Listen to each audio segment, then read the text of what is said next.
आपल्या विचाराचा जिल्हा परिषद सदस्य त्या ठिकाणी निवडून गेला पाहिजे, ही भूमिका या ठिकाणी आपल्याला घ्यायची आहे. या गावात अनेक कामं माताजी शेट्टी केली, आरमा काकींनी केली, का तर सत्ताधारी पक्षामध्ये त्यांनी त्या ठिकाणी आपलं प्रतिनिधित्व केलं. उद्या या जिल्हा परिषदला जर राष्ट्रवादी काँग्रेस पक्षाची सत्ता येणार असेल तर आपला जिल्हा परिषद सदस्य सुद्धा हा राष्ट्रवादी काँग्रेस पक्षाचा निवडून गेला पाहिजे, ही भूमिका या निमित्ताने आपल्या सगळ्यांना घ्यायची आहे.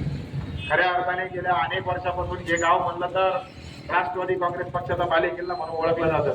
माताजी शेट्टी उल्लेख केला, एखादा ऍक्सिडेंट माताजी शेट होता असतो. एका विधानसभेला हे गाव मागे गेलं म्हणजे कायम स्वरूपी हे गाव मागे जाईल अशी इथं परिस्थिती नाही. इथले सगळे कार्यकर्ते हे 72 कार्यकर्ते आहेत की गेल्या अनेक वर्षापासून त्यांचा आमचा जवळ संबंध आलेला आहे. एकदा जर पिंपळगावच्या सगळ्या कार्यकर्त्यांनी जर ठरवलं तर या गावातून राष्ट्रवादी काँग्रेस पक्षाच्या उमेदवाराला सर्वाधिक मताधिक केल्याचं काम निश्चितपणे सगळे मंडळी करतील, हा विश्वास गेल्या अनेक वर्षापासून यांच्या बरोबर काम केल्यामुळे मला या निमित्ताने आलेला आहे. अनेक गोष्टी या ठिकाणी आज बोलण्यासारख्या आहे. माताजी शेट्टी बऱ्याच गोष्टी बोलल्या, ऊन खूप लागते, त्यामुळे मी फार लांब लाचक या निमित्ताने बोलणार नाही. मला या निमित्ताने एवढंच सांगायचं आहे, आज निवडणूक होत असताना राष्ट्रवादी काँग्रेस पक्षाच्या विचार मंचावरून फक्त एक चर्चा केली जाते, या तालुक्यातील सर्वसामान्य लोकांना त्यांच्या सुविधा, शिक्षण असेल, आरोग्य असेल, दळणवळण असेल, बैलगाडीच्या संदर्भातल्या काही गोष्टी असतील किंवा रोजगाराच्या संदर्भातल्या काही गोष्टी असतील, परंतु समोरच्या बाजूने हे सगळं केलं जात नाही. समोरच्या बाजूने फक्त शिवराळ भाषा वापरली जाते, शिवीगाळ केली जाते, याचं त्याचं उन्हा जाणं काढलं जातं.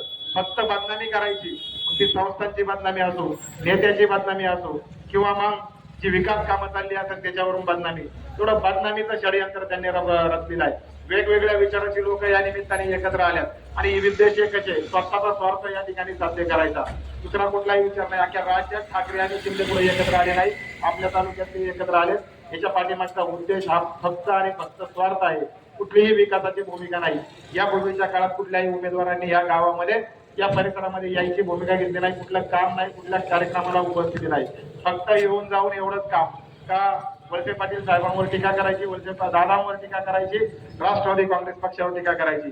परंतु या तालुक्याची कामं झाली की साधं उदाहरण देतो, खडकी पिंपळगावचा पूल नामदार वळसे पाटील साहेबांच्या माध्यमातून झालाय का नाही झाला?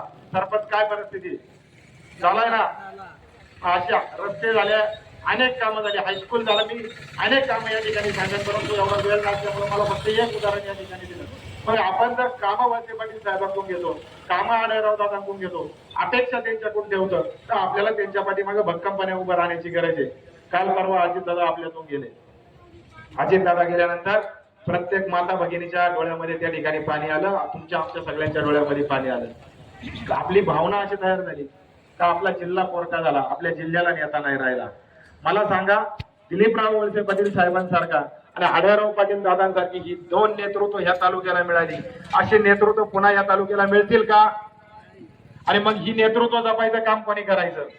या तालुक्याचं नाव अख्ख्या राज्यामध्ये नामदार वळसे पाटील साहेबांच्या कार्यकर्तृत्वाने झालं. 35 वर्षात एक आरोप झाला नाही असा एकमेव निष्कलंक नेता दिलीप वळसे पाटील साहेब आहेत.